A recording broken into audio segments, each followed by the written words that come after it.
This episode of Tournament Talk, we spoke with Team 503 pro Michael Walters as he prepared for the NWT Lake Erie.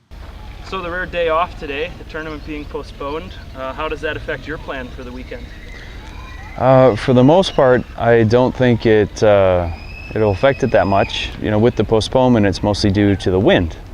And with the wind kicking up, you know, we were blowing off the water, kept off today. I think the big concern and the big differentiator for the tournament now has a lot to do with the mud and what will become a mud line from the water churning up. So there's definitely some places on the lake and places that people were going to key on and focus on that may be more difficult to fish, given the fact that the water clarity could just be unfishable.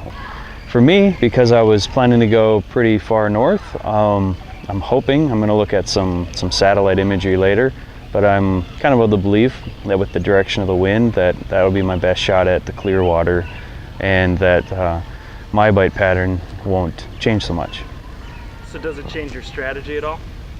No, not really. I mean, I pretty much focused on a small area. I mean, it's a large area, but in this body of water, it's a small area, and tried to do the best I could to just develop key spots where I found the larger fish. So I'm pretty much going to stick to that game plan. I didn't invest that much time into, you know, all the numerous other options. As being my first time out here, just figured it would be better to pick an area that I know you can get the larger class fish and try and really develop that and pull a pattern together.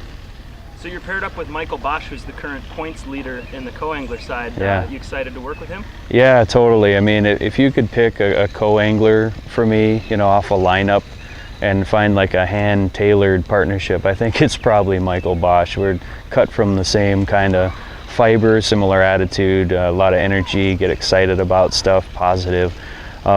He's jacked up just to be out here. He's pretty cool dude. I've only got to meet him for a little bit now because we didn't fish today, but so far I'm really looking forward to it. I think we're gonna have fun no matter what in the boat. What was going through your head when they announced that it was going to be postponed today? You know, first and foremost, safety always has to be key. You know, making a decision to put the anglers' safety first, and especially, I mean, and truth be told, you know, the NWT crew, sometimes they have to be looking out for the fishermen. A lot of the fishermen, all of us were competitive. We want to fish, we want to get on the water. If we were to elect to be postponed or get out there and do our thing, I think the vast majority on any given day, given that option, is going to choose to go fish. So, you know, that being the case, I think it's, you know, it's a tougher decision, but it's also a decision that is really wise, because people could get hurt and people could not back off, or not, you know, they might get too aggressive or get into their normal routine because they're in the competitive mode, and that could have the potential of increasing your chance of injury. And that's the last thing that we want in something like this. And I give them credit for having the wisdom to make that decision. And it's not an easy decision for those guys. It costs them extra money, it's inconveniences and them and everyone else that's fishing this too. So that's why they build in a planned weather day for something exactly like that, and they exercised it, and I think it was a very good decision. Yeah, safety definitely comes first. Well, we look forward to seeing you out there. Thank you. Yeah, thanks.